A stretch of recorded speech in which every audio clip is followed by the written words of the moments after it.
So we are about to begin the second half of the scientific feast today, and it will begin with a workshop. And the workshop is about the role of two devices. That is the role of continuous glucose monitoring and ABPM in daily practice. To speak on this particular topic and to conduct the workshop, I would like to invite our speakers one after another. Dr. Supriya Dotto.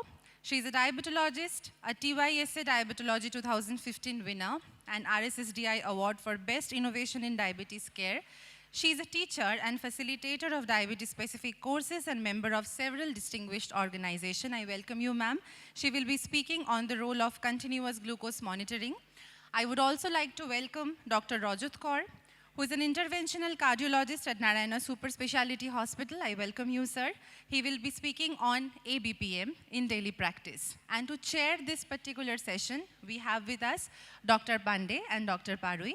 So we have interventional cardiologist Dr. BP Pandey and Dr. Shondeep Parui, who is a physician with us. So I would request the chairpersons to kindly once again introduce our speaker so that they can commence the workshop. Good afternoon. So I'd like to invite Supriya ma'am to please enlighten us. Thank you.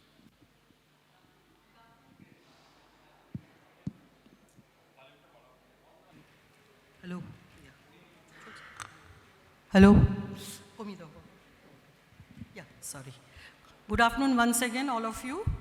After a sumptuous meal, this is the right time to conduct a session for a CGM.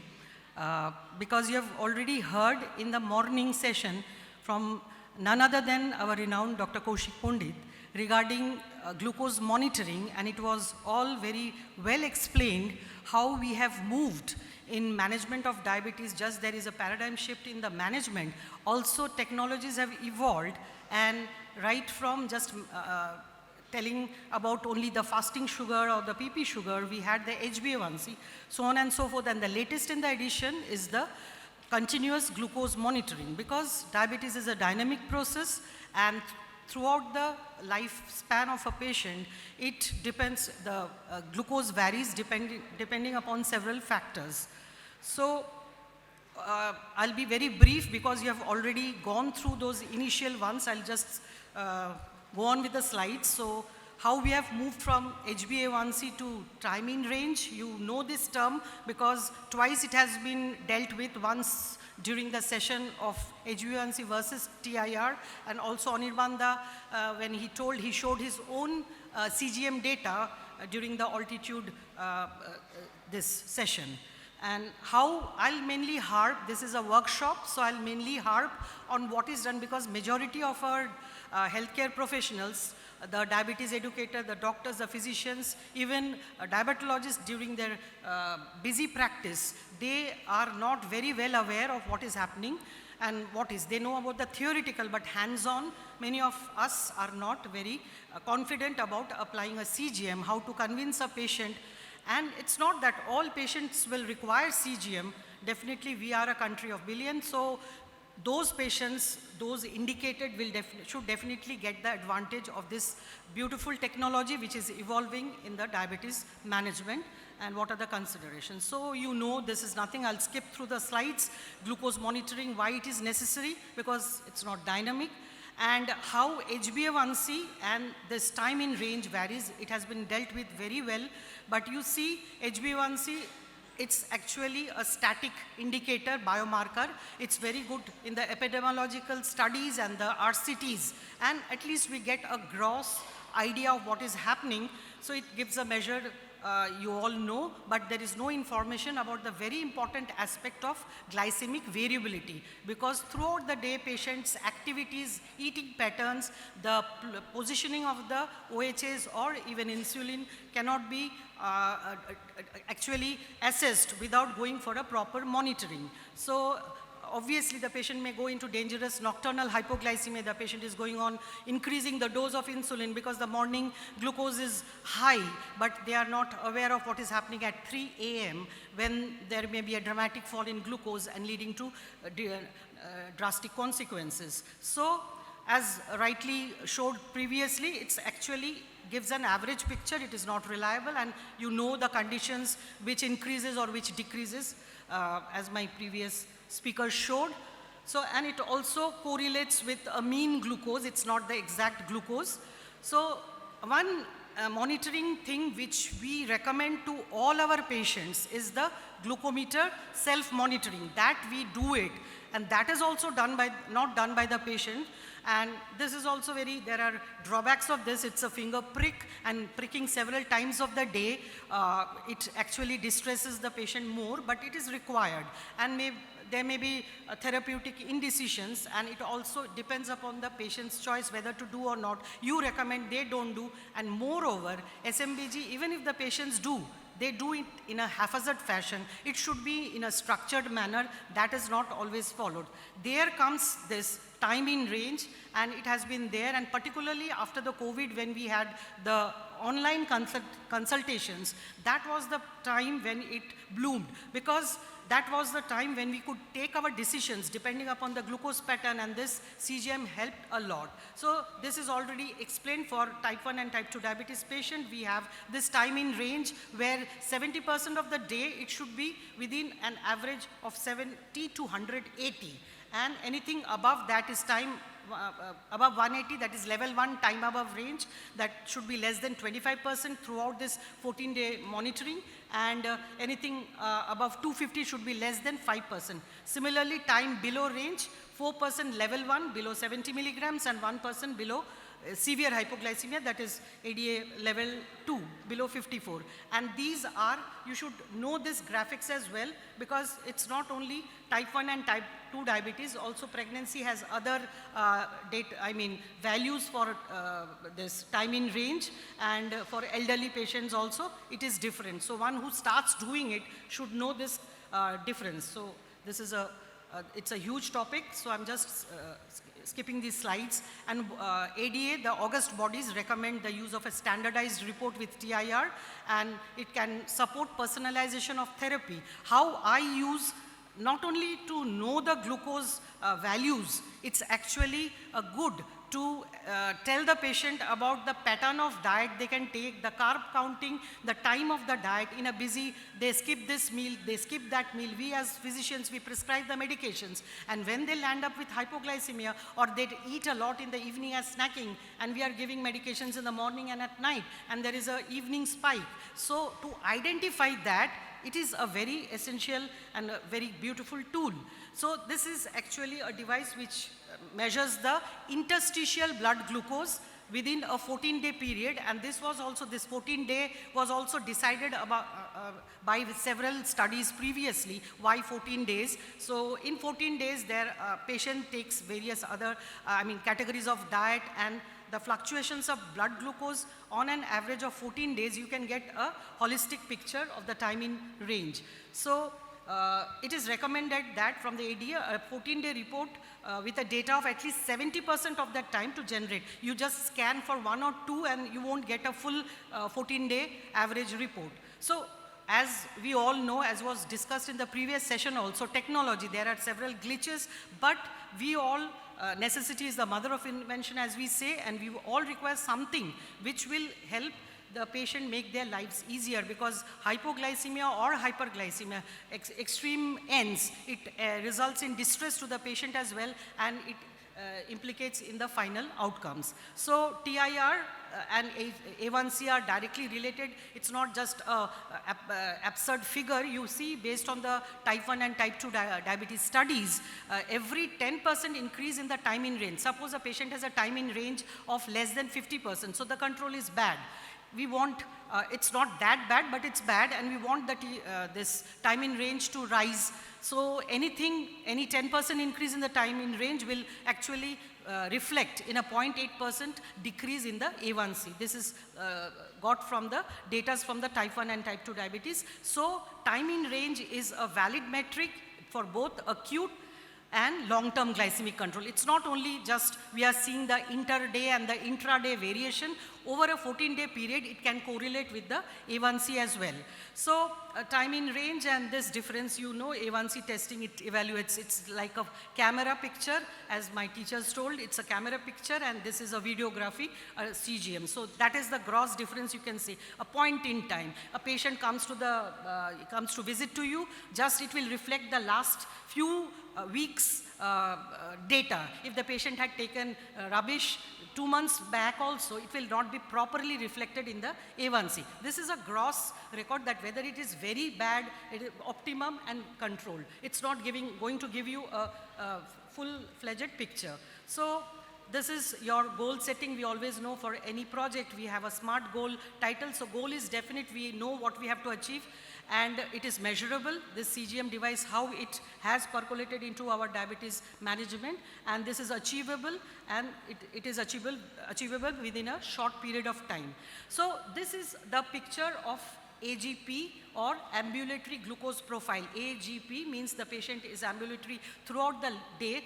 Just like my next speaker will talk about the ambulatory blood pressure monitoring. It actually is a dynamic thing. You are eating, you are walking, you are sleeping, you are exercising, everything will be recorded by this device, which is a small sensor, which I'll show in the next few slides. So this is the overall picture. You can see in the first, it's the time in range, time above range, the signals, yellow, green, and red. And apart from that, there are some glucometrics which Kaushikda showed. That is the glucose management indicator. You must know these names because patients can come from tertiary super specialist center, and the prescriptions may be written in that manner. So you should know the terminology, glucose management indicator. It is a surrogate for the A1C, just an estimated A1C based on the values of the 14 days glucose monitoring. You must know, you get the data of the average glucose throughout this period, and also the glucose variability. That is the important, that is coefficient of variation, how it is varying between the high and the low.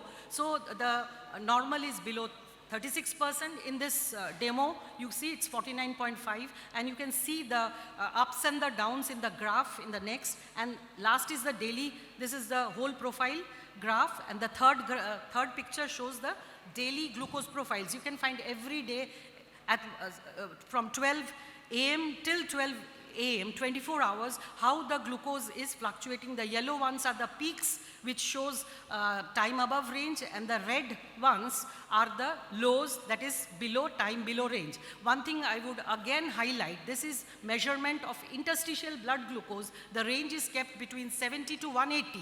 The 70 in the CGM will correspond to a bit higher value in the venous glucose. Patients get very worried. Even the capillary blood glucose, there is a 10 to 15% variation. So 70 is not that alarming, but that is the cutoff. If you have elderly patient, you can set your targets. It can be made in the customized in the reader that I'll show. So this is very important, not only about glucose monitoring, modify the lifestyle choices and optimize the treatment. So all for this, we have been doing this over the last 7 years. The AGP was introduced, the CGM of this Freestyle Libre was introduced roughly 7-8 years back, and we had the first generation which was called the Freestyle Libre Pro, where it was a blinded CGM. You apply the sensor, you activate it, and the patient comes after 14 days, and you have a post-mortem of the report. Rather, it was not a true real time. Now then we had the Libre systems where it comes with a sensor as well as with a device which the patient can purchase. So these are the things which are already, these are the data from the studies. You see 64% increase in the hazards ratio if time in range is not in the range. It was a study done with 1,440 participants with type 1 diabetes. Each 10% reduction in the time in range correlated with 64% increase in the risk of retinopathy and 44% in the risk of microalbuminuria. Another study, more than 3,000 patients with type 2 diabetes, it was shown that the prevalence of diabetic retinopathy by severity increased with the decreased time in range. So it is also this slide was already shown previously. It is also a surrogate marker because you know glycemic variability is responsible for the cardiovascular outcomes also, mortality and morbidity, all-cause mortality. So a growing body of evidence demonstrates that CGM improves blood glucose control and clinical outcomes in patients with type 1 diabetes and in type 2 diabetes on multiple dose of insulin. And I would like to add, though there is no consensus, there are other indications also, brittle diabetes where the glucose is fluctuating and very high glycemic pattern, and you cannot bring the glucose under control. There also in type 2 diabetes you can apply. If the patient can afford, obviously I can add that. And also patient is experiencing a lot of hypoglycemia, and in spite of the A1C being within an optimum range, you cannot correct the hypoglycemia. To know the pattern of the patient's profile, you can go for the CGM. So you see HbA1c, these are all the studies. I'll not bore you with this. So everywhere, these were the outcomes, decrease in the A1C, hypoglycemia, time in range, and absenteeism also is important because if the patient gets fluctuating blood glucose, they will be absent. So it has an economic burden as well. So don't think that applying a costly device, patient cannot afford, because once the patient lands up in hospital with severe hypoglycemia, the cost escalates more than 10 times. So definitely it is important. Now comes the practical part, the device. You see, I have this kit. I'll ask one of my senior colleagues to come and I'll demonstrate everything, but let me go through all the nitty-gritties, and if I get time, I'll apply this. This is a box. It contains one sensor applicator. That is a spring device with which we can apply the sensor. There is a capillary. We have to impregnate it within the skin, and there is the sensor pack. It is like a 1 rupee coin. It has a platinum chip which records all the datas, and it is very sophisticated, and you see the size of the chip. This is the sensor. So it was designed to improve the patient experience. Talking about the innovative sensor, over the time, the Europeans, I go to ESD, I have found the third generation, the sensor is like a dot. It's more smaller. We don't have this now, but we will have in later years. We are running behind. So it's worn for 14 days on the back of the upper arm, left or right. And to scan, to activate, I'll scan with either a reader, or now it is more convenient with a smartphone. All of us, those who can afford this device, have a smartphone, but the crutch is, you have to have a phone with a near-field communication app. I mean, like Bluetooth, you ought to have NFC. You check in your phones, the Apple has it, OnePlus also has, and the higher variant of Samsung. I've been using it, and I've been screening patients to find out, and even the Motorola phone, it has, and there are some other phones. The Chinese apps don't come with it. The majority, Oppo and Vivo, they don't have it. So once a patient is having diabetes and has to monitor sugar for a lifetime, I do advise them, if you want to apply this device, the next time you change your phone, check whether it has a NFC. So that is as simple. You don't have to purchase the reader, because the second generation, this one, also comes with a reader which stays with the patient. It's like a glucometer. It can sense throughout the day, but that comes with a huge cost. This and that combined, it will come more than 10,000. So that is not feasible, and that's why the company has upgraded it to a device-related app in the mobile phone. The cost comes down to 50%, and moreover, everyone carries the phone. And the last best benefit of that thing is that it is a cloud-based. The data is stored in the cloud, and the healthcare professional, the doctor or the diabetes educator can access all those devices, and sitting at home, they can advise the patient. So that is the beauty of this latest CGM Freestyle Libre with the mobile app, the Libre View app. So I'll show, and what about it's water resistant, the queries from the patient. I'm applying it for 14 days. What will happen if I bath and all? It is water resistant. Patient can exercise, shower, swim in a depth of up to 3 feet. So it's good. And can swim for 30 minutes, can go to the gym. But only thing is that they should not just go and bang on a this thing, door or something, they should be careful. And while removing the clothes, they should be careful that it does not come out. And therefore, it's very thin, flexible filament is there, which is going into the under the skin. So it is not painful, only the application time. When we punch it, it's like a prick. Apart from that, throughout the 14 days, it is very comfortable. Majority of my patients, I have been using this for the last 8 years since its inception. And this device, it came in 21 with the reader, and now last year they introduced this app. So this is painless, 1 second scan instead of finger prick. So all the advantages. And this is the reader. It has the features like, as I said, like a glucometer. It's basically a glucometer. At other times, you can use with the strips from the Abbott, and you can use it as a glucometer. So it is a 2-in-1. So if somebody doesn't have a phone, can purchase this reader as well. And from this reader, they have to download it to the laptop and then share it with their healthcare professional. So this is the way.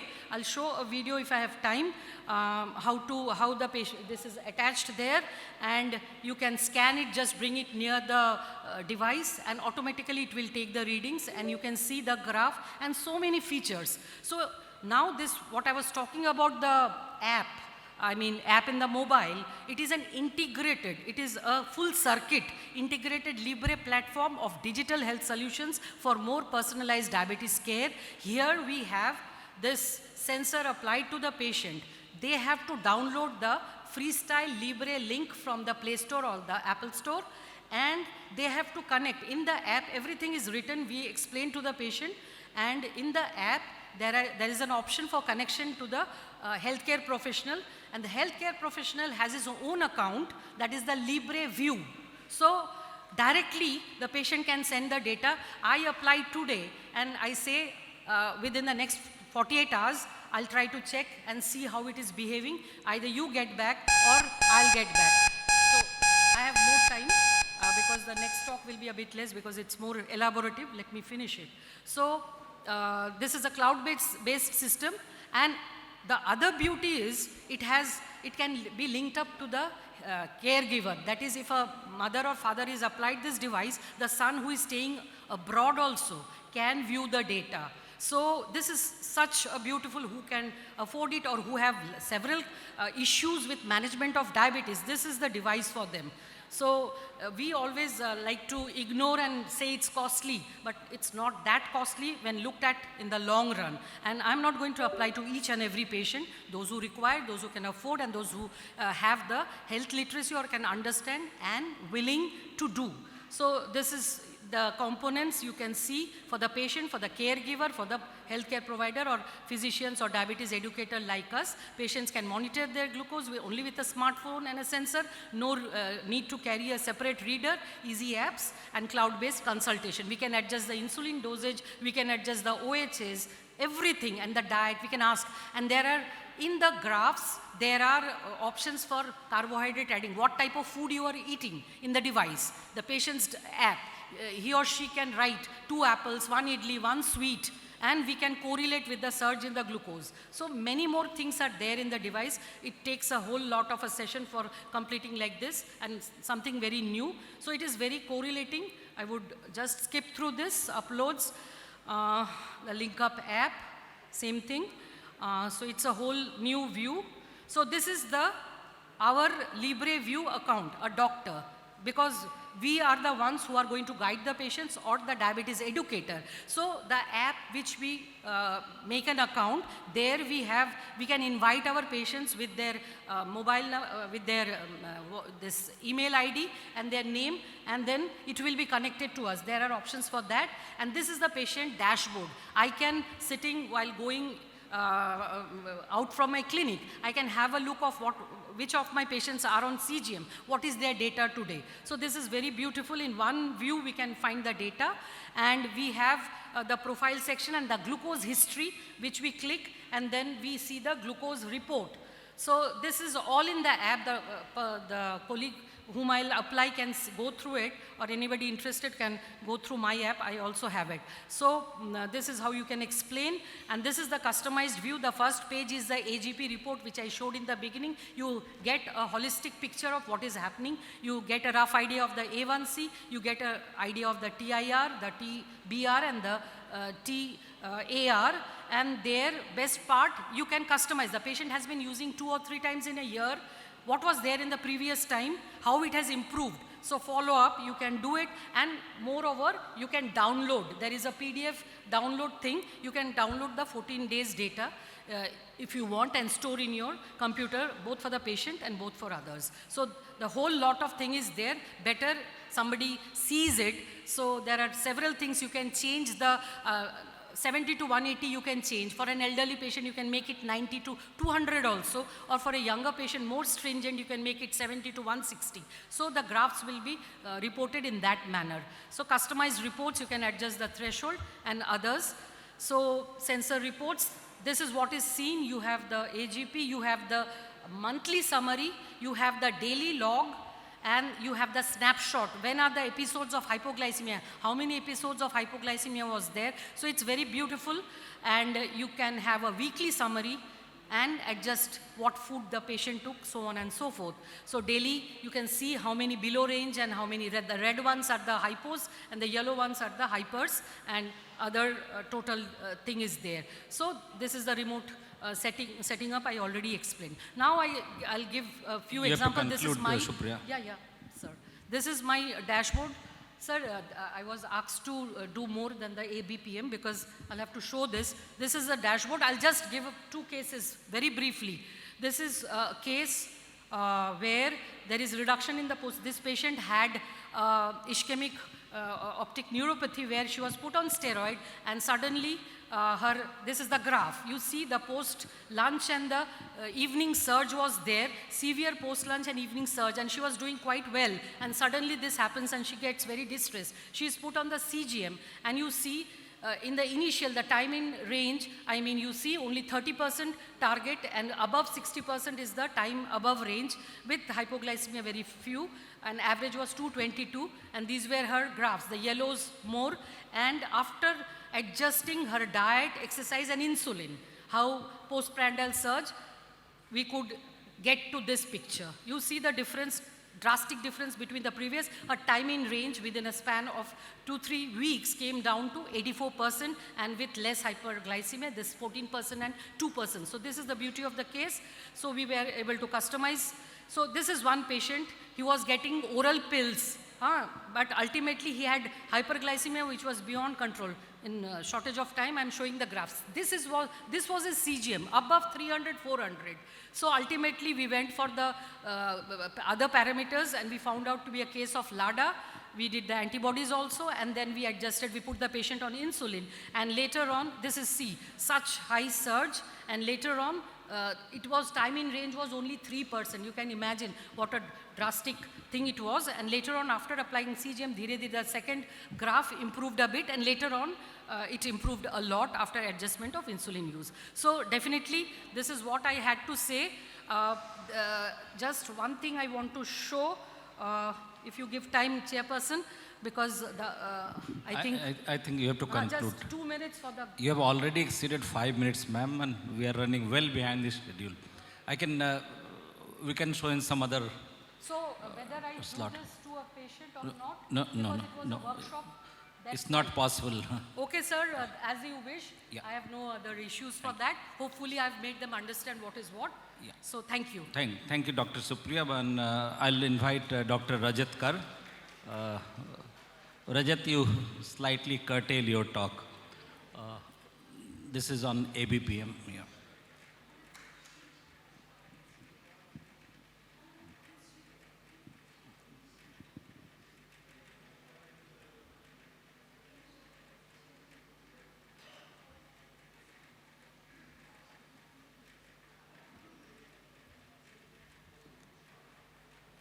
Good afternoon, my respected listeners. Today, my topic is ambulatory blood pressure monitoring. This is not a very new concept. It was coined by Maurice Sokolow and Hinman in 1962.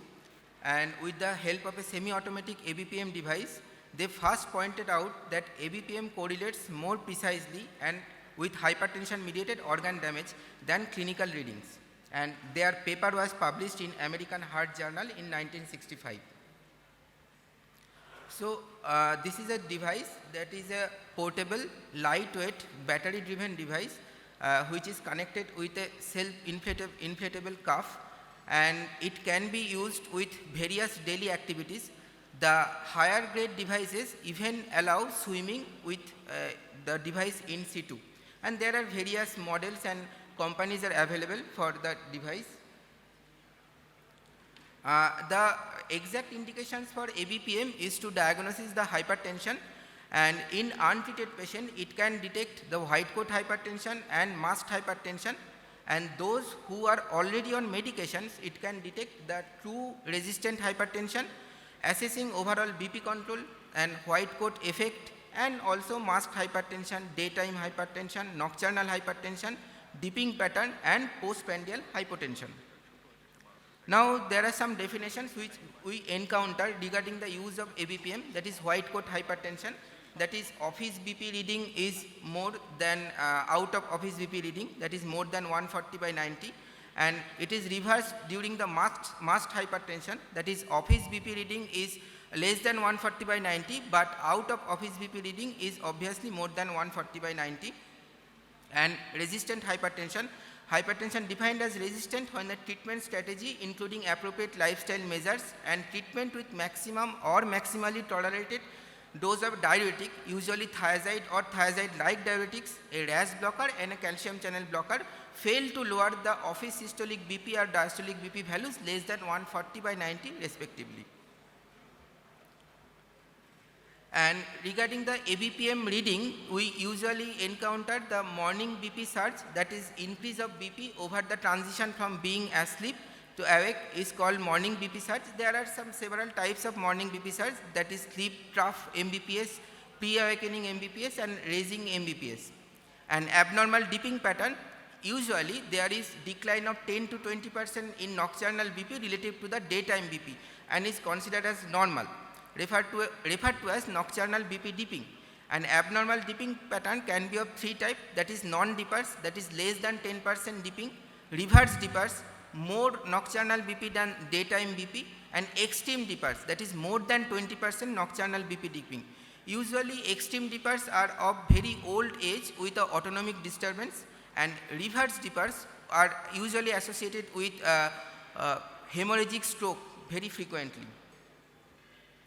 Now these are the methodologies, that is the 24-hour ambulatory blood pressure monitoring. Daytime usually indicated by 7 AM to 11 PM, and usually readings are taken within 15 to 30 minute intervals, and night time, that is 11 PM to next day 7 AM, and BP reading usually taken at 30 to 60 minute intervals. More than a minimum of 70% usable BP recordings is required, that is coined by at least 27 measurements including 7 nocturnal measurements, or which is not possible, at least 8/4 awake and sleep readings, those who are for shift workers.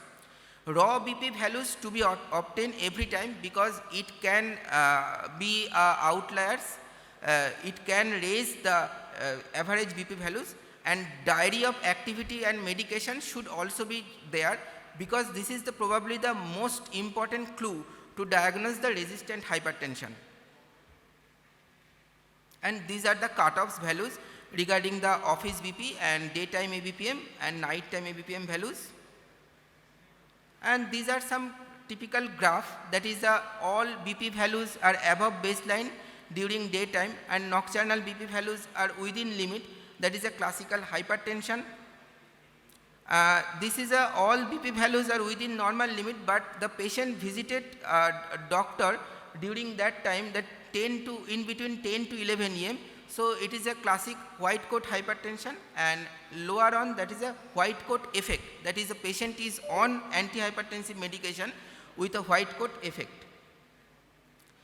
This, as I told, that night riser, they are not non-dippers or night risers, and that is the early morning surge.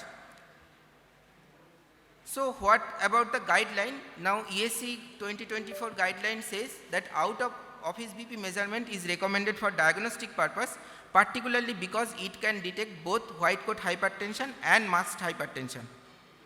And out of office BP recommended for ongoing management to quantify the effect of treatment and guide BP lowering medication titration and or identify possible causes of effects like symptomatic hypotension. So nothing is without limitations and contraindications. Obviously ABPM is slightly costly and availability is a matter. It is a discomfortable, no doubt, and inaccurate reading may be produced during the hustle bustle activities like swimming, jogging or running, and obviously there may be some artifactual measurements, and it is not usually indicated. We don't recommend the patient with bleeding disorders or rhythm abnormalities, specifically atrial fibrillation, and patient with AV fistula. Thank you, sir. Thank you, Rajat. We'll take the question, I think, after the demonstration of two CGM cases. Dr. Supriya, you have two demos? Yeah. Oh, okay. Rajat, have a seat.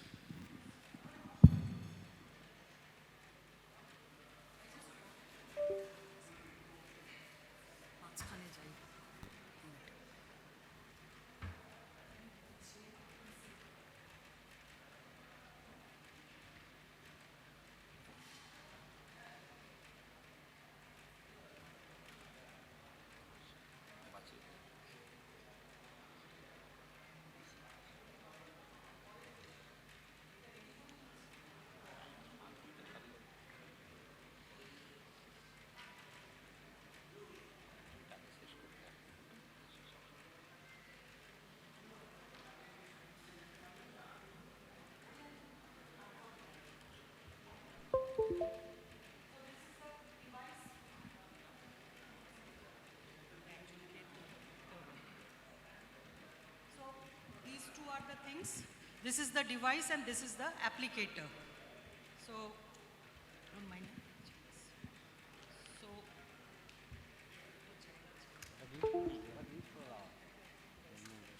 I open this. This has the sensor. So there is a groove here. There is a groove here. There is a mark here. So you have to load the sensor to the spring device for application. So you can see it start from far.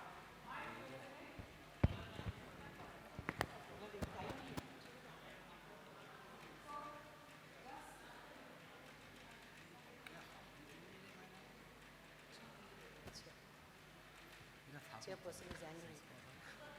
So I'm just putting this groove wise just to fit it so that the sensor will be, yeah. So keep it on the table and just press. Here the sensor is now in the applicator and this has a spring app so that I push and it goes into the skin. So this is the mechanism. It's a mechanical thing and we have to clean it. I don't have the, we have to first clean it with spirit and keep it for some time, just 1 minute, and the hand should be actually on the table. It's very difficult to do for a workshop. For a workshop we require table and everything, but anyways, you can go to that side because it will be easy for me to apply. টেবিলটাকে একটু আনো, just বসুন এখানে, আমি তাহলে দেখাতে পারবো। ইয়া, এখানটায় হাতটা একটু রেস্টে রাখুন, একটু আসুন, হ্যাঁ হ্যাঁ, just rest your hand so that it has a support because I require a support, and this is the place where I'm going to apply, and here I put it. Even the patient can put it like that. Those who are using it regularly, they can just apply, right? Sterilize দরকার নেই sir, আপনার হাত আছে, please sterilize. হ্যাঁ, না না, ঠিক just একটাই হবে. So I'm applying, and this is all. It's very simple.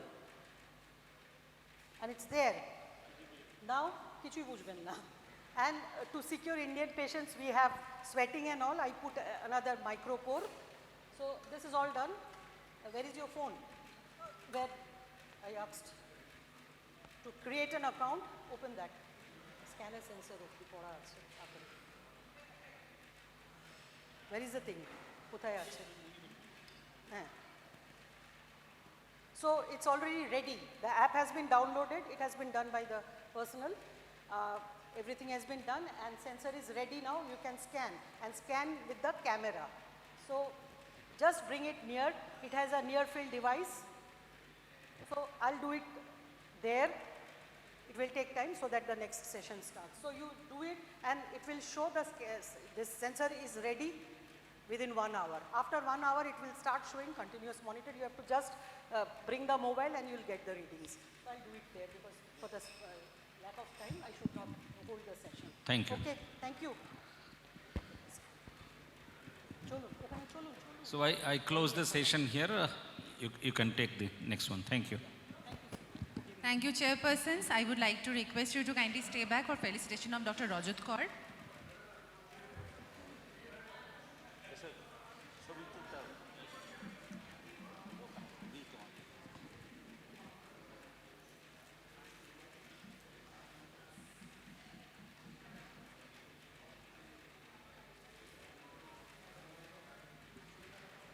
Thank you both the speakers. Thank you for the hands-on experience to Shupriya ma'am. And thank you Dr. Rajat Kaur. Thank you chairpersons.